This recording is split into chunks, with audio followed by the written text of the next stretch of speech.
penniless, and at the end of my supply of the drug which alone makes life endurable, I can bear the torture no longer, and shall cast myself from this garret window into the squalid street below. I mean, no. Do not think from my slavery to morphine that I am a weakling or a degenerate. I mean, I'm somewhat of a degenerate myself. When you have read these hastily scrawled pages, you may guess, though never fully realize, why it is that I must have forgetfulness or death.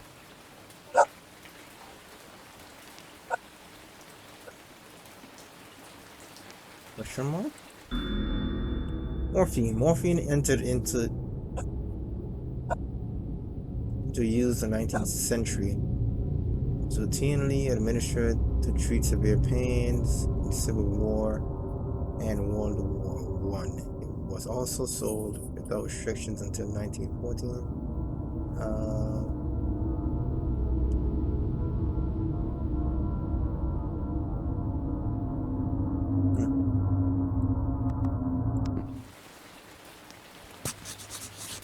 Let's think about it. It was in one of the most open and least frequented parts of the broad Pacific that the packet of which I was supercargo fell a victim to the German sea raider. That it? The German sea raider? Can I move? Oh no, I can't.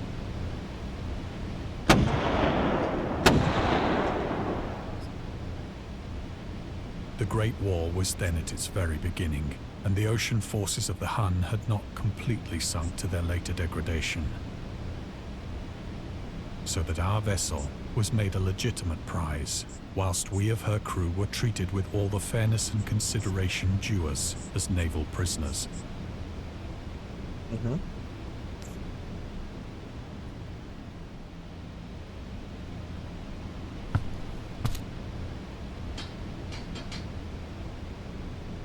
So liberal, indeed, was the discipline of our captors, that 5 days after we were taken, I managed to escape alone in a small boat with water and provisions for a good length of time. Like that?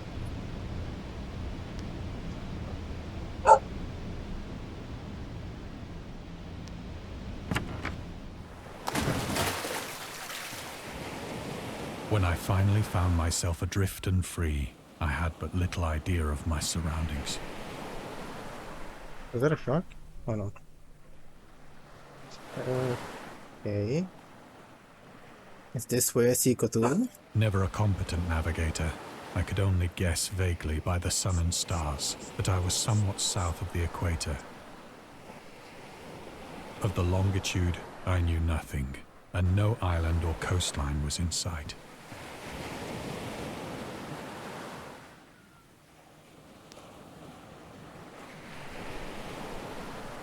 The weather kept fair, and for uncounted days I drifted aimlessly beneath the scorching sun, waiting either for some passing ship or to be cast on the shores of some habitable land.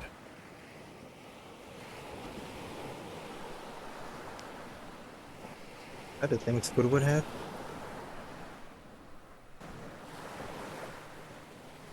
But neither ship nor land appeared, and I began to despair in my solitude upon the heaving vastness of unbroken blue.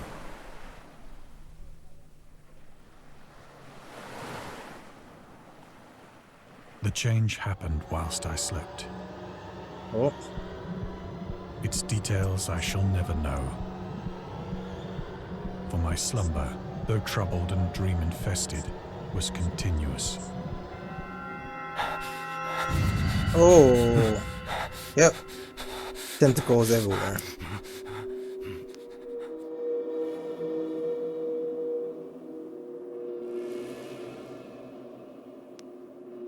When at last I awoke, it was to discover myself half sucked into a slimy expanse of hellish black mire, which extended about me in monotonous undulations as far as I could see, and in which my boat lay grounded some distance away.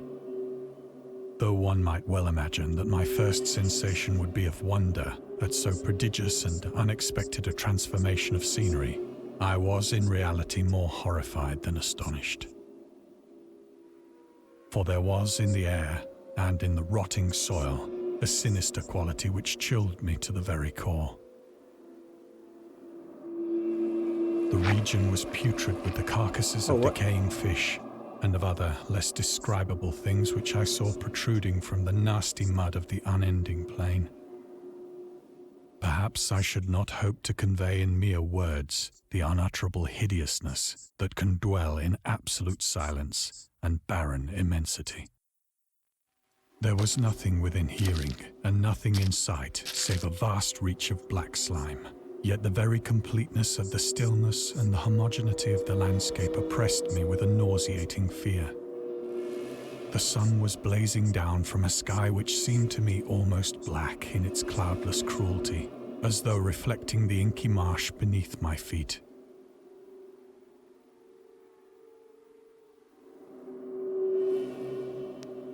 Oh, okay. Oh, that sounds so disgusting. Jesus. As I crawled into the stranded boat, I realized that only one theory could explain my position. What? Through some unprecedented volcanic upheaval, a portion of the ocean floor must have been thrown to the surface, exposing regions for which innumerable millions of years had lain hidden under unfathomable watery depths. So great was the extent of the new land which had risen beneath me that I could not detect the faintest noise of the surging ocean, straining my ears as I might. Nor were there any seafowl to prey upon the dead things.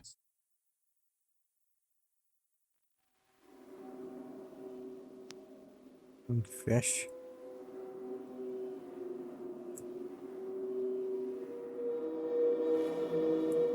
What is that thing? For several hours I sat thinking or brooding in the boat, which lay upon its side and afforded a slight shade as the sun moved across the heavens. As the day progressed, the ground lost some of its stickiness and seemed likely to dry sufficiently for traveling purposes in a short time. That night I slept but little, and the next day I made for myself a pack containing food and water, preparatory to an overland journey in search of the vanished sea and possible rescue. This is a really good story.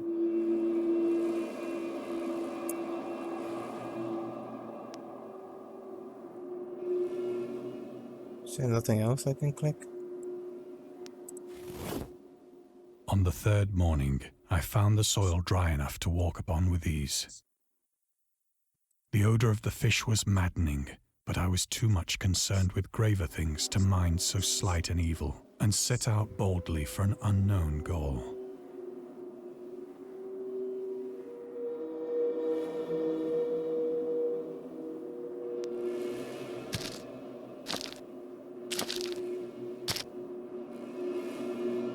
All day I forged steadily westward, guided by a faraway hummock which rose higher than any other elevation on the rolling desert.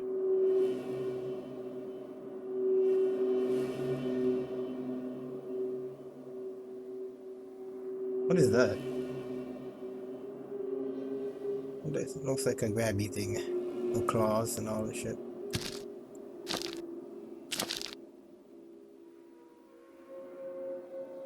More claws.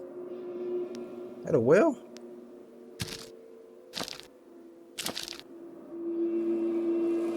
That night I encamped, and on the following day still travelled toward the hummock, though that object seemed scarcely nearer than when I had first espied it.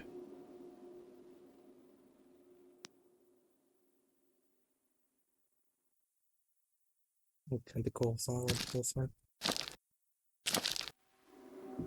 Yeah, I gotta check to make sure like there's no extra stuff I can click. By the fourth evening, I attained the base of the mound, which turned out to be much higher than it had appeared from a distance. An intervening valley setting it out in sharper relief from the general surface.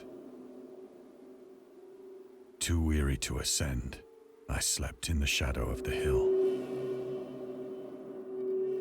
I know not why my dreams were so wild that night, but ere the waning and fantastically gibbous moon had risen far above the eastern plain, I was awake in a cold perspiration, determined to sleep no more.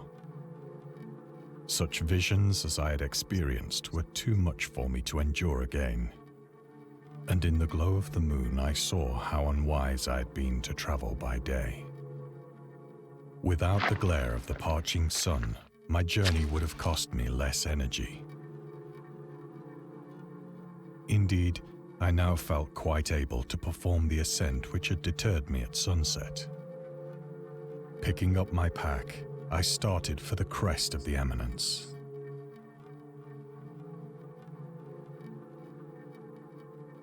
What? Also, I gotta pick the kid up. Can't you do it yourself? I So have invested said in that this the story. unbroken monotony of the rolling plain was a source of vague horror to me. But I think my horror was greater when I gained the summit of the mound and looked down the other side into an immeasurable pit or canyon, Okay. Well, how does this whose pit look? black recesses the moon had not yet soared high enough to illumine. Oh, damn. I felt myself on the edge of the world, peering over the rim into a fathomless chaos of eternal night. Through my terror ran curious reminiscences of Paradise Lost, and of Satan's hideous climb through the unfashioned realms of darkness. As the moon climbed higher in the sky, I began to see that the slopes of the valley were not quite so perpendicular as I had imagined.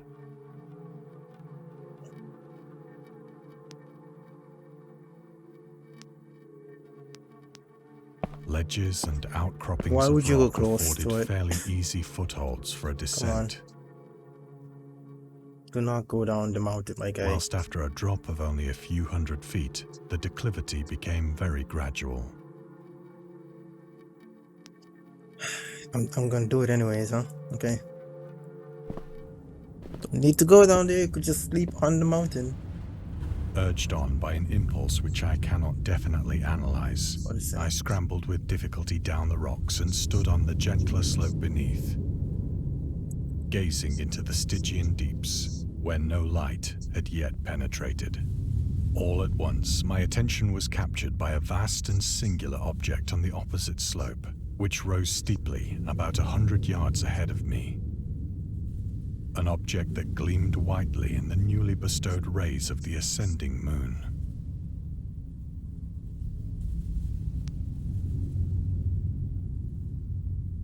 Anything else around except that? Okay.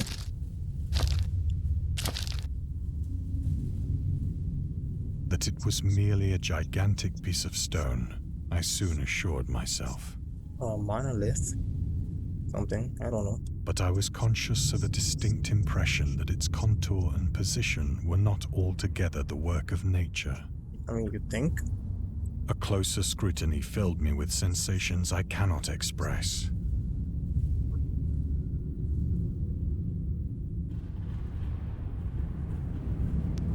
For despite its enormous magnitude and its position in an abyss which had yawned at the bottom of the sea since the world was young, I perceived beyond a doubt that the strange object was a well-shaped monolith. I knew it.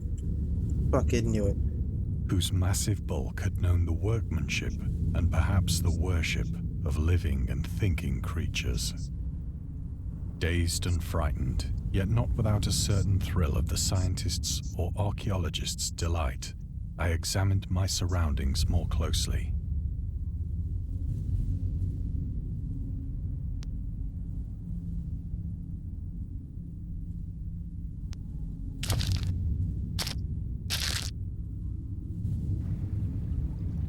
The moon, now near the zenith, shone weirdly and vividly above the towering steeps that hemmed in the chasm.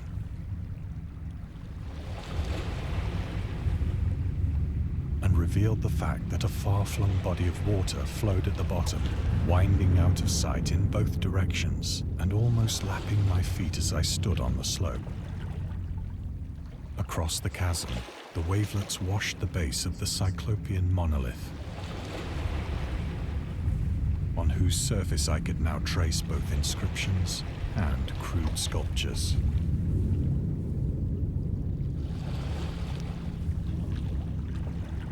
The writing was in a system of hieroglyphics unknown to me and unlike anything I'd ever seen in books. There's my boy Cthulhu. Yeah. Consisting for the most part of conventionalized aquatic symbols such as fishes, eels, octopi, crustaceans, mollusks, whales, and the like. Several characters obviously represented marine things which are unknown to the modern world, but whose decomposing forms I had observed on the ocean-risen plain. It was the pictorial carving, however, that did most to hold me spellbound.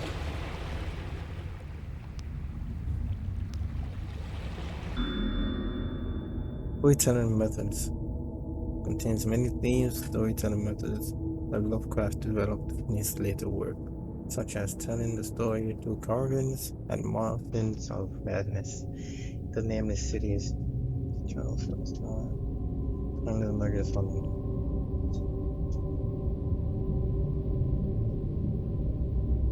Cthulhu mythos.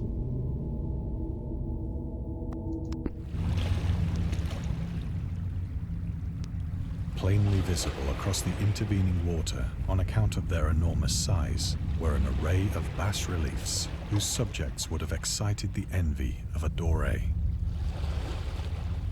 I think that these things were supposed to depict men, at least a certain sort of men, though the creatures were shown disporting like fishes in the waters of some marine grotto, or paying homage at some monolithic shrine which appeared to be under the waves as well. Of their faces and forms I dare not speak in detail, for the mere remembrance makes me grow faint. Grotesque beyond the imagination of a Poe or a Bulwer. They were damnably human in general outline, despite webbed hands and feet, shockingly wide and flabby lips, glassy, bulging eyes, and other features less pleasant to recall.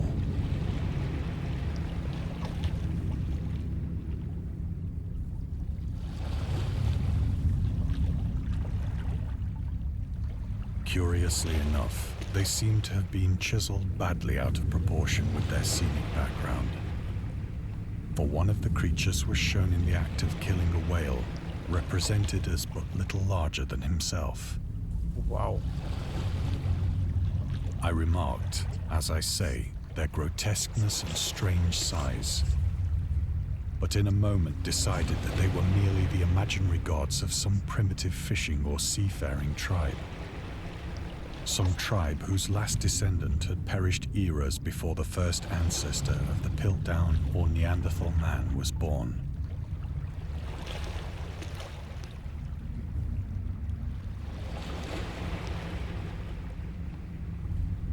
Awestruck at this unexpected glimpse into a past beyond the conception of the most daring anthropologist, I stood musing whilst the moon cast queer reflections on the silent channel before me.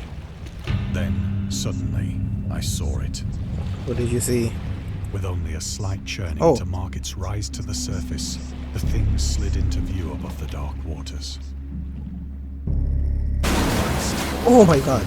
Quick and loathsome, it darted like a stupendous monster of nightmares to the mark, about which it flung its gigantic scaly arms, the while it bowed its hideous head and gave vent to certain measured sounds.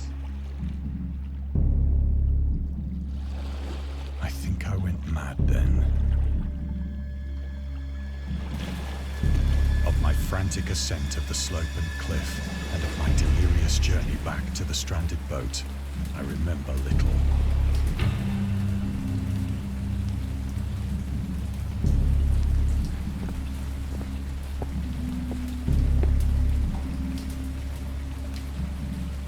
I sang a great deal and laughed oddly when I was unable to sing.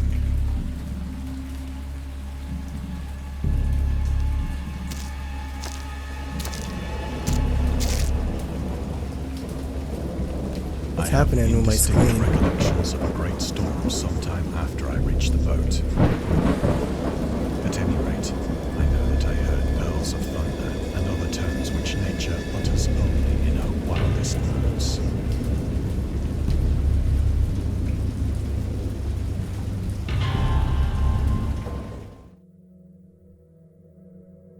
That dude just jumped out the water like no When one's I came business. out of the shadows, I was in a San Francisco hospital. Brought thither by the captain of the American ship which had picked up my boat in mid-ocean. In my delirium, I had said much, but found that my words had been given scant attention. Of any land upheaval in the Pacific, my rescuers knew nothing.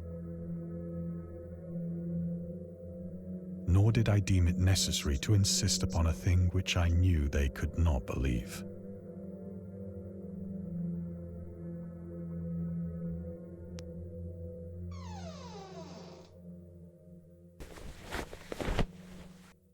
Once I sought out a celebrated ethnologist.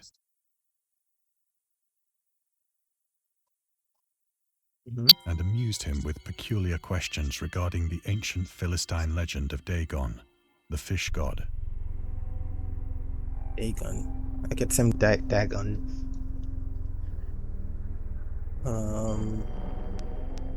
Is that him? What's over here?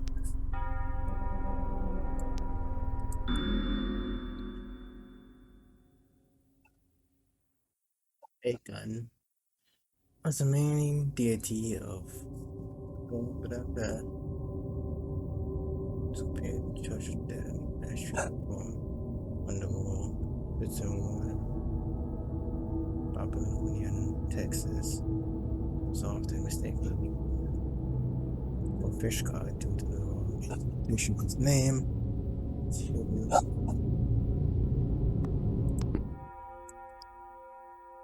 Okay.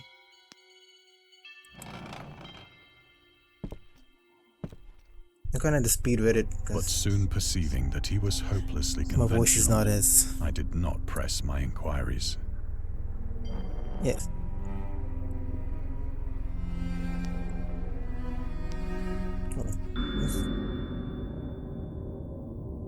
The marketer.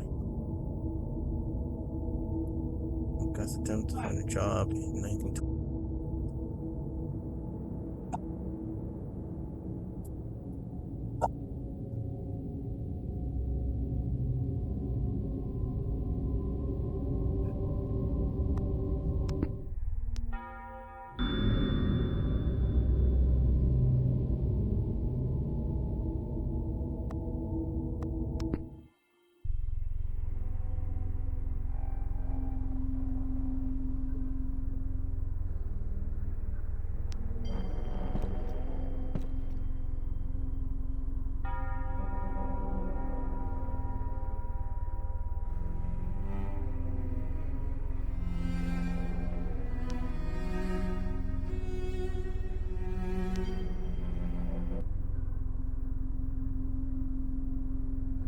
Nothing to clip. Okay.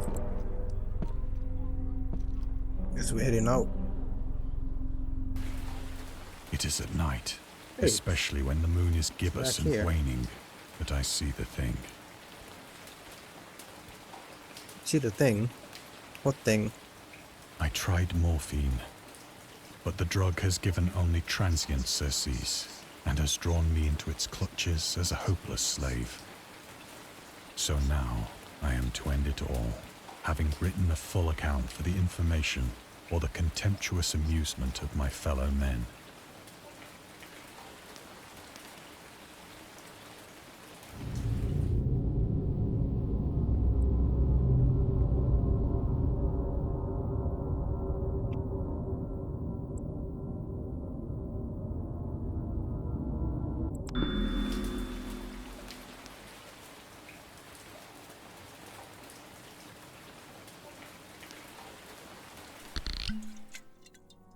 Often, I ask myself if it could not all have been a pure phantasm. A mere freak of fever as I lay sun-stricken and raving in the open boat after my escape from the German man-of-war. This I ask myself, but ever does there come before me a hideously vivid vision in reply.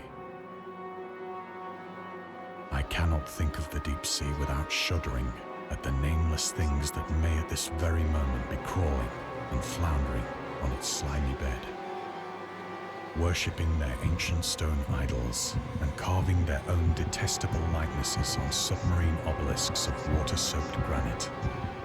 I dream of a day when they may rise above the billows to drag down into their reeking talons the remnants of puny, war-exhausted mankind. Of a day when the land shall sink and the dark ocean shall ascend amidst universal pandemonium. Oh, wow.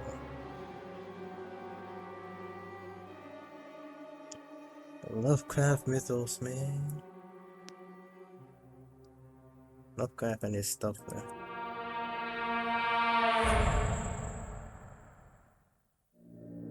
The end is near.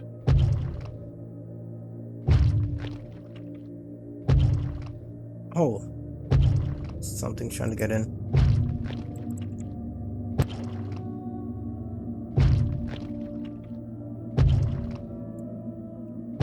There's something I can click.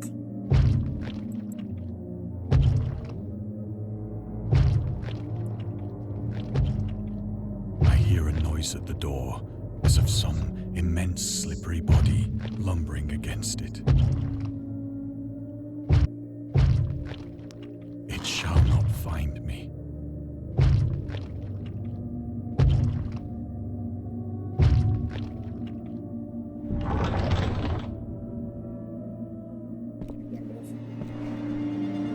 God, that hand!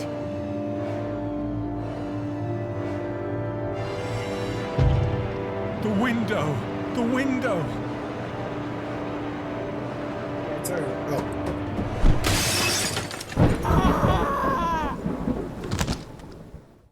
Ouch. Just by the hand. Yo, that was like watching a movie. Not gonna lie. It was really great. Well, I hope you guys enjoyed that, because I for sure enjoyed that. That was so freaking amazing. And leave a like if you did. I'll catch you guys later. Peace.